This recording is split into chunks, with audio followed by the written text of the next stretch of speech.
Austin, Texas. High up in a university tower, a sniper shoots at unsuspecting victims in the plaza below as scores of students flee. Police have apprehended a lone gunman in an attempt on the life of President Ronald Reagan outside the Hilton Hotel in Washington, D.C. 6-hour standoff with police. William Cruz is accused of a violent murder rampage that killed 6 people, including 2 policemen. Jeffrey Dahmer stands convicted of strangling and dismembering 17 young men and boys throughout the greater Milwaukee area. Charged with the raping and killing of a 7-year-old girl in a woman's bathroom at a casino. Life imprisonment for drowning her 5 children in family bath Sentences for the slayings of his mother. The bludgeoning death of her 2 young sons. Custody for the stabbing death of his daughter. Less than 3 months before the murder.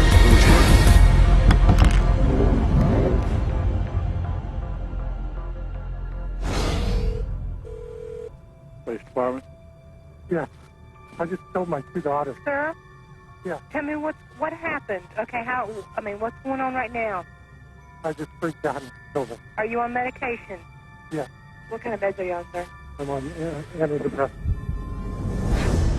I have to say, whenever I read in the newspaper of some violent act, one of the first questions I ask is, was the person on medications? Virginia Tech or the school shootings or the, my first thought is always, I wonder what drug he was taking. There are side effects to the use of drugs and also very damaging and dangerous long-term effects, which psychiatrists often don't consider as being important. They induce violence, they induce self-violence, they induce distortions of reality leading to hallucinations, they induce a whole variety of psychiatric problems which are then typically treated with more psychiatric drugs. We're not talking about a rash, we're not talking about dry mouth, we're not talking about nausea.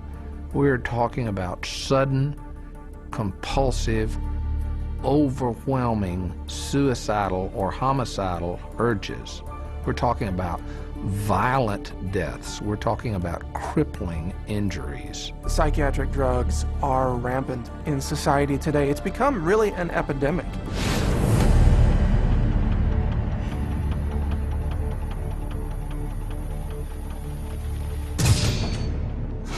The first drug that they put him on, I did not like it. He had very bad reaction. He became a completely different person. He was very, as you would say, aggressive. He became obsessive compulsive, paranoid about bad guys, afraid of dying. He started sniffing his hand 20 to 30 times a minute, out of control rages. He couldn't think straight, he couldn't act straight. It made him irritable, it made him violent. At one point he threatened to kill himself and to kill me, and he was only 6 or 7 years old. From the moment that I started taking these drugs and to the moment that I stopped, all that happened in my life was things got worse. Depression got worse, the anger got worse, the outbursts got worse. I had no idea what was happening to me. I would start quivering and shaking. I would drop onto the ground. Literally, I could not control anything. Within 4 hours of taking 25 milligrams of Zoloft, I was standing on a balcony at a church. And again, there was the thinking, I'm going to jump. The psychiatrists have carved out a great niche for themselves in the prescribing of drugs, but if you look at the history of treating people for mental and psychological disorders, it's a history fraught with things that don't work. They're not helping people with drugs, and they're not looking out for harming people.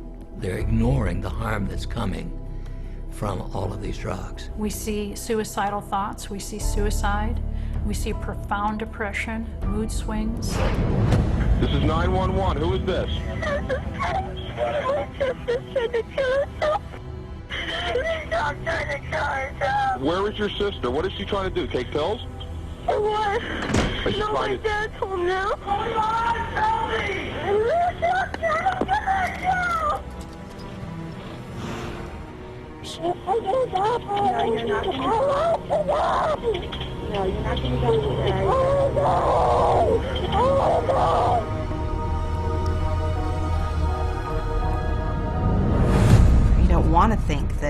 that a drug could affect someone's behavior in that way, but it does. It happens all the time. Suicide is just one in a long list of possible side effects of the medications that the doctors will seldom link to the medication, but instead blame it on the patient. What's the cause of death going to be written? Not going to be written that the drug had anything to do with the death. It's going to be recorded as a suicide. There's not a single psychiatric drug out there that's going to fix a problem. At best, it's going to cover up symptoms. At worst, it might kill you.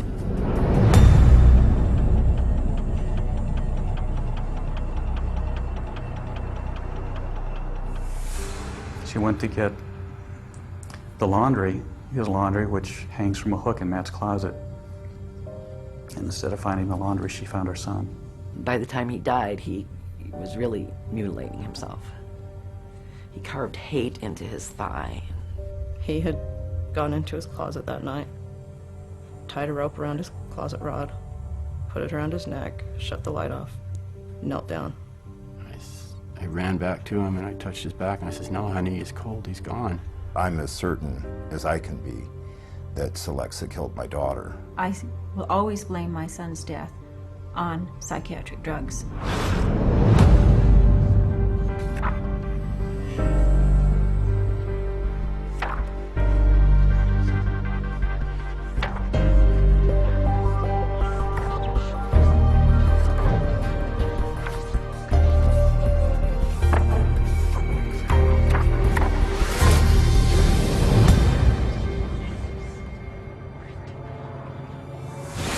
There are numerous reports of significant violent acts, not just suicide, but significant violent acts of murder-suicides in patients who were being prescribed antidepressants for relatively minor conditions, and they then just snapped. The drugs that are used are known worldwide to increase suicidality and increase homicidal violence. Might there be a link between the school shootings or the extremely violent shootings that have occurred in the U.S. and the prescription of certain psychotropic medications? I think the answer to that is a clear yes. The school shootings that have happened here over the last several years in this country, most of the students who engaged in this violent behavior were on psychotropic medications that had been prescribed to them by psychiatrists.